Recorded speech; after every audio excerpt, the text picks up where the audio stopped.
Thank you for joining us for Week 6 of Sports Den on North Metro TV. I'm Mary Rominger, joined alongside a new face, Matt Dean. You might have heard him on some of the broadcasts on North Metro TV, but the first time he's here on the anchor desk, and we have a lot of action to get to. But first, excited to have you here. Yeah, thanks, Mary. Really fun to be here. Excited to talk about some really good teams, and we're in kind of a fun time of year. Football crunch time. We have playoffs, believe it or not, starting up this week in soccer. Yeah. So a lot to get to on this episode of the Sports Den, right hitting the ground running with a busy one. Yeah, it is a very important time of year for all of our local teams. All right, we're going to get started with some football here tonight, and we had a huge rivalry matchup on North Metro TV last Thursday. Centennial against Blaine. These two teams have split the last 6 meetings in this rivalry series. No team has won back-to-back games since 2016. It was Dalen Cummings getting things going for the Cougars early, trots it in for a 2-yard touchdown run, and quickly it was 7-zip Centennial. Beautiful play fake by the junior quarterback. He does a carbon copy of it on the second drive of the game to put the Cougars up 14-zip. This is late second quarter. Cummings again untouched in the end zone, a 4-yard touchdown run from the 6'1 junior, 21-0 Centennial at this point. Early third quarter, Cummings fakes the handoff. He wants it again, and he takes it into the end zone for his 4th touchdown of the night. Cougars would score on 4 of their first 6 drives of the night. They would make it 34-0 when Dylan Carver would get on the action. The senior's first of the season. All Cougars in this one as they rolled to a 34-0 win. With Dalen Cummings, the quarterback, and Lance Nielsen Jr., the all-everything for this Centennial Cougars team. And Dalen, for you, let's start with you tonight. Over 100 yards rushing, 4 touchdowns on the ground. You really had it cooking. Really from that first drive, how much did that first drive set the tone for the entire game? I mean, that first drive is everything in a game. You know, your whole team gets hype. I mean, everybody, our student section, our fans, you know, they travel out here. Everyone's getting hype, and that just, like, really drives us throughout the game. You missed a couple games due to injury, but are you feeling more comfortable now that you've been back for a couple of weeks? And how much more potential does this offense have? Oh, yeah, I'm back for sure. I'm 100%. And this offense, we're just getting started. We're just getting started. This was a little warm-up game for playoffs. I mean, we're ready to roll. It's got to feel good knowing you play with a defense that has pitched a couple shutouts and has just been thoroughly dominant this season, knowing that, you know, if you guys just score a couple touchdowns, you're going to be in these football games. Yeah, I mean, our defense is everything. Defense wins championships. Everyone knows that saying. I mean, making big stops on 4th down, blocking punts. I mean, they do everything. Lance Nielsen Jr., you had a fumble recovery tonight and led a hard-hitting defense that pitched its 2nd shutout of the season. What has been the key to your guys' successful defense this year? Working hard in practice, that's all I can say. Everyone's watching their film, you know, staying on top of that. Everyone's connecting and knowing what their responsibilities are. And stuff might change week to week, but everyone knows. And like I said, watching the film, everyone's just grinding it out. This Blaine Bengals offense had been pretty balanced and had come in here top 10 in the state in a couple different categories. What did you guys try to do? What was the game plan tonight to try to slow down this Bengals attack? Definitely slow down their run, and we had faith in our corners and everyone who was locked down. We were playing a lot of man coverage, so we had a lot of faith in our guys, made plays especially, and held them to 0. That's all I can say. Dalen, I'll end it with you. This team has now won 2 straight. You got a couple big ones coming up, however, against Minnetonka and Woodbury. How important is it to continue the momentum rolling into the playoffs? It's huge to keep the momentum. You know, if we keep it rolling, I think we got a good shot at state this year. I mean, we just got to keep working hard in practice, keep grinding out the games, and we'll be all right. All right, well, thanks, guys, for joining us. It's Dalen Cummings and Lance Nielsen Jr. down in the field after a 34-0 victory tonight over their rival Blaine. We know that Cougar defense is for real. They pitched their 2nd shutout of the season. It's the first back-to-back wins for Centennial over their rivals since they beat them in the 2013 playoffs and then again in a regular season meeting in 2014. Blaine, tough night for them. They had their junior quarterback leave the game midway through that first half, so Tyler Terry would have to take over and man things at QB for the Bengals. Centennial really had it rolling with Dalen Cummings, who has 4 of the 5 Cougar scores in a big victory for the Cougars over their rivals. Wishing Terry a speedy recovery. That's unfortunate to hear, but hopefully he'll be back to action soon.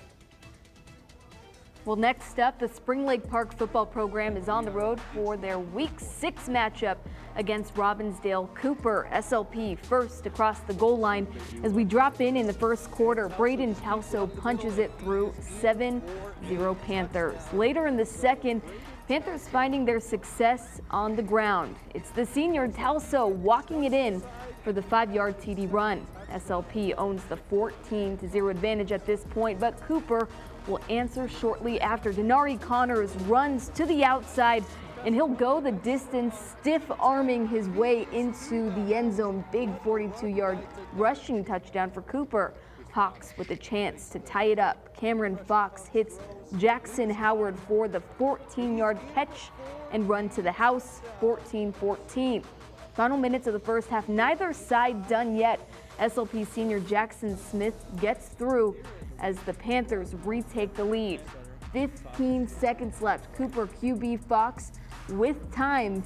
He sees an opening and makes his way to the house for 6. This one is going to go down to the wire. Robbinsdale Cooper takes its first lead of the game in the third quarter after this 23-yard touchdown from Connors, his second score of the game. Under 4 minutes to go. Spring Lake Park's Talso, for the third time, finds the end zone to give the Panthers a crucial lead. Panthers can win it, an enormous 2-point conversion late in the ball game.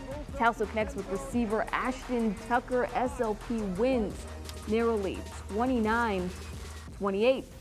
As we all just witnessed, the now 4-2 Panthers relied heavily on their run game, rushing for 213 yards and just 2 thrown passes. Talso leading the attack, of course, with 3 touchdowns. What a game. 29-28 final. Next up for SLP is Tartan. Yeah, really nice win for the Panthers. I mean, Cooper came into the year with a lot of hype. They're out to a little bit of a disappointing start, but still really nice for Spring Lake Park to get it done. We take a look at how they're doing in that suburban blue standings off to the right. Spring Lake Park, couple of losses this year, but to top 10 ranked teams at Shan and versus Matamidi. And then what a boost. How about that, Mary, for Centennial to beat their rivals for a second straight season and really get them going. That'll be huge, and as we heard Cummings talk about, for postseason competition, this was a huge confidence booster. Yeah, upcoming schedules for these teams. Spring Lake Park, I'm going to be at that one on Friday against Tartan. Centennial have got some big matchups coming for them to test themselves. One of the best defenses in the state the Cougars have. They'll need it against a good Minnetonka team coming up this week and at Woodbury to close the season. And the Bengals still an opportunity for them to bounce back heading into section playoffs as well. And that was their home performance finale, so on the road, so they'll have to stay focused and try and close out the season strong. Yeah, no doubt about it. I mean, Blaine's a good team. They have to get a little bit healthy right now. We mentioned how Frank Daniels went down in the game at quarterback. They are still in a position to have another home game when we get into the section playoffs, Mary. Yep. And now switching the conversation over to the volleyball court, another round of teams this fall season that are approaching the end point of their season. Yeah, 2 games left on the slate for most of these teams. It was a big week for football with the Cougars beating their rivals Blaine, and it was another big week for the Centennial volleyball team as well, too, as they were in action first on North Metro TV Tuesday night against Cambridge Isani, a rematch of last year's Section 7 quarterfinals that the Cougars swept 3-0. Also, Dig Pink Night at the Cougar Gym, promoting breast cancer awareness. Ash McClellan, beautiful set to Andy Kozlowski, leading kills getter for the Cougars, and it was Centennial putting on a clinic in that first set. Michaela Speed, looking like Michaela Hops, she gets up for the stuff to help Centennial start to close out that opening set. Cassie Sosinski with easy pickings up of the net. It was 24-8 Cougars, up 1-0 after 1. McClellan would get it to Hakey, who'd swing it over. Cambridge Isani had a really nice response in this second set. They would push one through there with Sophia Johnson to put it back and give the Blue Jackets their first lead. Tied at 13. This was a big breaking point. Ingrid Noha lays out. It's a bump set for McClellan, and then Sosinski drives it off the hands of one of the Blue Jackets to break that set. It was set point for the Cougars, who got a clutch ace to finish it out and go up 2-0 in the match. Cougars on an 11-5 run in the third set, no hot to the back row, and that would make it 13-5 Centennial going down to the wire at match point. Cougars leading comfortably. We mentioned they swept the Blue Jackets last year. They would do it again in the rematch. It was Emma Peterson finishing it off for Centennial with a 3-set sweep. We are here with Ash McClellan, senior setter for the Cougars, and first things first, let's talk about the crowd tonight. You guys had a great crowd on hand. Yeah, we for sure did. It's nice to see all of our friends and family out there coming out to support. All right, well, you have so many hitters you got to keep happy up on there in the front row. How are you able to make sure everybody gets their chances? Well, I definitely have a feel for like who's on versus off, and I know my hitters and I can rely on all of them, so it just, whoever is confident in themselves, I'm able to be confident in them.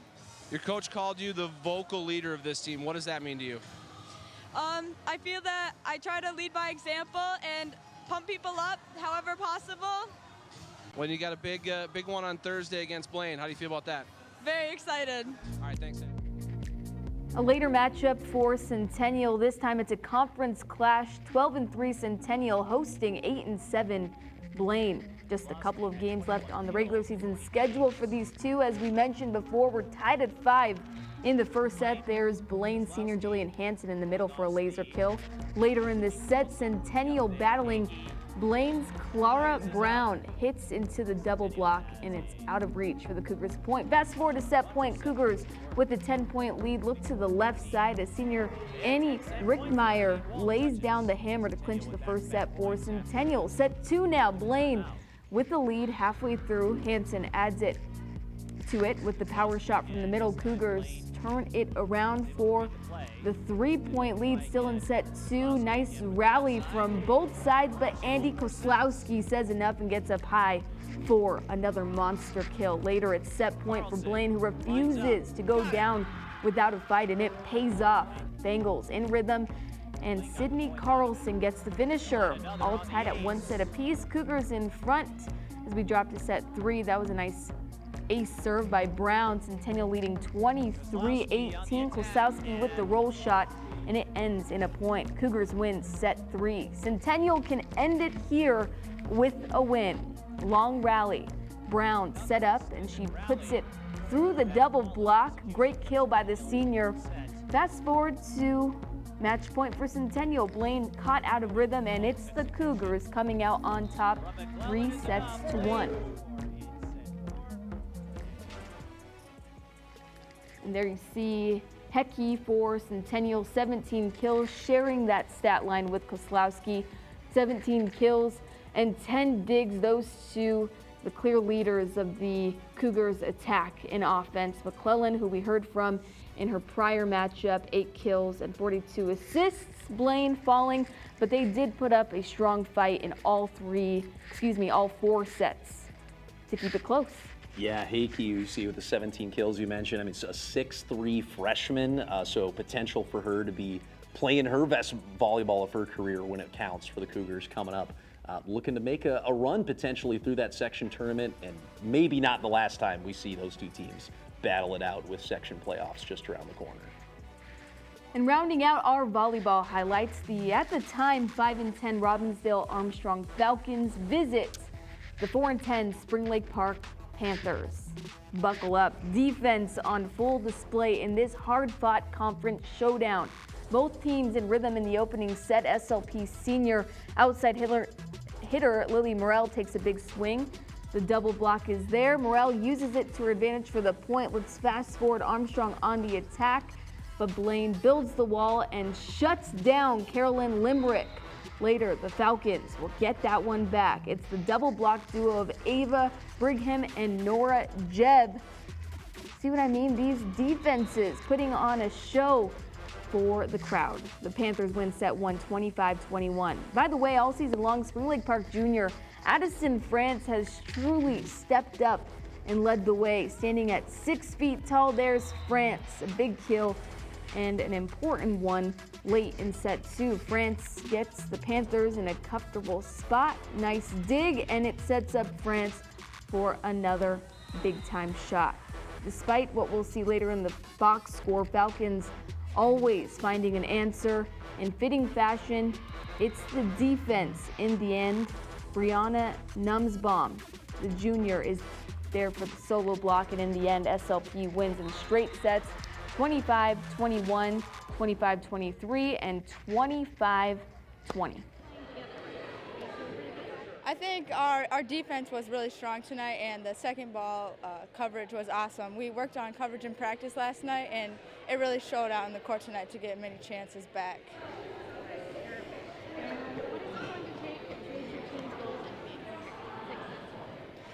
I think we have a really strong conference this year, and I think just going out and battling every single night and just like working towards getting that first conference win and just keep on moving.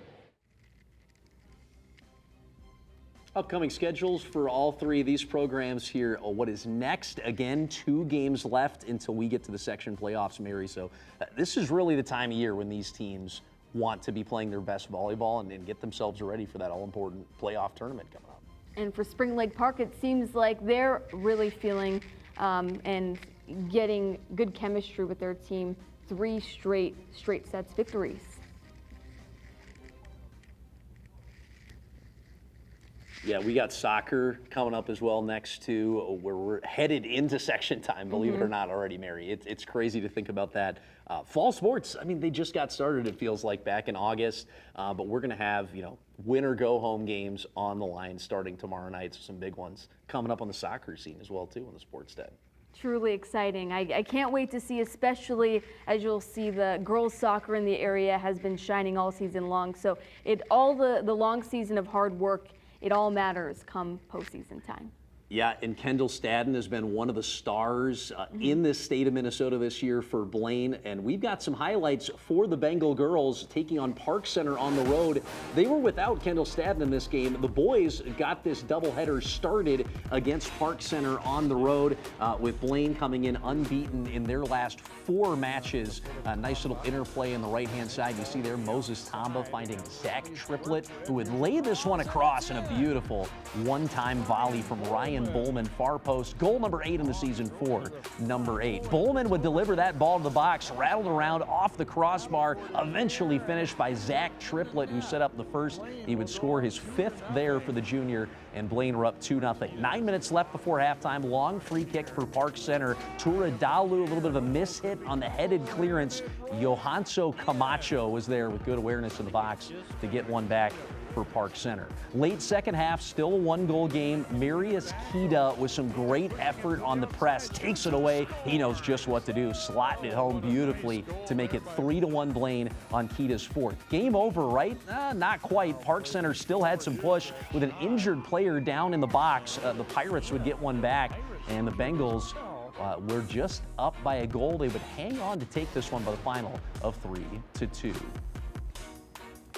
Second game of our doubleheader was to follow. We mentioned the Kendall Staddenless Blaine Bengal girls, ranked 7th in the state. They were 12-1-1 coming into this matchup, looking for their 2nd straight win following their first defeat of the season. A nice little fortuitous bounce to Devin Torgerson, who took advantage, clipping it off the keeper's gloves and in for the junior's 2nd of the season. Still first half, she's loose. That's Sid Sutherland one-on-one to the keeper. She would drive it home, and the Bengals were in control in the early goings of this one. It was 3-0 before Park Center would answer back. Juliana Samuel with a wonder goal, falling onto her back heels to spin that one in for Park Center and make it again a 3-1 score at that point. Still in the first half, Blaine would get back to business. Sam McCorkle, who already scored earlier in this game, a JV call-up would poke one through, make it 4-1 Bengals, and Blaine would keep on rolling from there. A couple from McCorkle. Abby Newby would get into the action, basically doing this all by herself. Loses the ball, she wants it back. Abby Newby with some toughness in the box, gets it onto her favored right foot and slams it home. It was all Blaine in this one as they picked up win number 12, 9-1 the fight. Take a look at the Northwest Suburban Conference standings. Blaine closing in on their first Northwest Suburban title in over a decade. They sit atop the table over Andover, and the conference race is fun, Mary, but those 2 teams you see at the top, Blaine and Andover, are also in a section race with Centennial All three of those teams at the top of the Northwest Suburban in the top 10 in the state right now. So we've got some great playoff matchups coming up. It's definitely going to be exciting, and we'll talk a little bit about what the section matchups look like as they were recently revealed. Yeah, Blaine finishing out their season. A little bit of a head scratcher to see them lose to Waconia. That Woodbury team, a really quality side, where Blaine picked up their first outright loss of the season. Centennial, you see there, are really going right into the section playoffs with 5 in a row to close the regular season. And Spring Lake Park bouncing back from a loss against Blaine, picking up a win against Anoka as they prepare themselves for Section 5 playoffs. Meantime, on the boys soccer side, Maple Grove were the favorites coming into the year. They spin a 12-1 record in conference to take the title for the Crimson this year. Blaine end up finishing 4th, and Centennial and Spring Lake Park just behind them. Will be a tough path for those teams coming up in section playoffs. And we see the final schedules for those teams here. Champlain Park and Park Center back-to-back wins for Blaine, unbeaten in their last 5. Going into the postseason, 4 in a row for Centennial, and Spring Lake Park in a little bit of a rut going into the postseason, but facing some tough teams down the stretch. And each of these teams have played at least once who they'll be facing in the section postseason. For Blaine, they'll play Forest Lake, and it was the first game of the season that Blaine defeated Forest Lake 4-1, and then Centennial falling to Anoka, which is what will be the matchup for them come section in the first round of the section tournament. Spring Lake Park falls to Mounds View in that last matchup that we saw on the schedule. So truly for the boys, anything can happen, it feels like, with the teams that are seated in the 4 or 5 spots. I'm really looking forward to the girls' side of the tournament in Yes. Section 7 because obviously we have an incredible Blaine team. They won pretty lopsided against Centennial, who have been kind of the program in the Northwest Suburban the last few years. Several state final appearances. I think Centennial is going to remember that, and it's going to be very close if we have potentially a rematch. Those two teams, the 1 and the 3 seed, Blaine and Centennial, coming up in that Section 7 tournament. That should be really fun to watch. And then it's Spring Lake Park taking on Irondale. Spring Lake Park, the 2 seed, Irondale, the 7th seed in Section 5 Class 3A. So like you said, the girls side of things is particularly going to be interesting, and you see a strong regular season. You see all the individual talent, the collegiate prospects per se, but how is it going to come together in the postseason? If everyone can stay healthy, we should truly be in for a treat, as you mentioned. And then, so closing out our highlights for the show, we head to the courts. It's getting cold out there, but all the teams on the girls' tennis side of things staying strong and battling the weather. Coming down to the wire for all of these teams, and Centennial on the road this week against White Bear Lake. Number 1 singles, White Bear Lake's Elia Gronberg defeats Katrina DeBoer for Centennial 6-2 and 6-3. Highlighting the field at number 1 doubles, Anna Jarpay and Laura Klein of the Cougars, and they defeat Alex Ryland and Alexina Erickson in number 3 singles. Kylie Zimmerman defeats Anna Peterson for Centennial 6-3 and 6-3. Really just staying positive. Yeah, staying positive. Not letting a point get us down. Yeah, for sure. We kind of had a second match or set. Yeah, we lost the first one, and we had to figure out what to do different to pull out the win. Yeah. Awesome stuff. And I mean, truly, like I've said before, and like we've talked about this entire show, it's all coming down to the wire. Everything matters at this point, and some big football matchups coming up. Yeah, I'm excited for our game on North Metro TV this Friday. I'm going to be there. That's part of it. But Spring Lake Park taking on Tartan. Panthers have a couple of losses on the season. It's so fun to see when they're really clicking and executing option football to perfection, what they've done a few times this year. So really good matchup for them. And yeah, Mary, I mean, these games, right, like early in the year, you hear coaches say stuff about how, all right, we're just looking to improve, get better every week. Now it's kind of that time of year in volleyball and in football and obviously in soccer where we're in the playoffs, where now you start looking for the results and to see that improvement on the field. So you can feel that intensity as you're out at a lot of these high school fields. And that's why this time of year is really fun. Yep, I feel like we truly have the identity of every program. How are they going to handle all of the really big and important games? And you'll be able to watch some of those games on North Metro TV. That's it from us for week 6 on Sports Den. Thanks for joining us.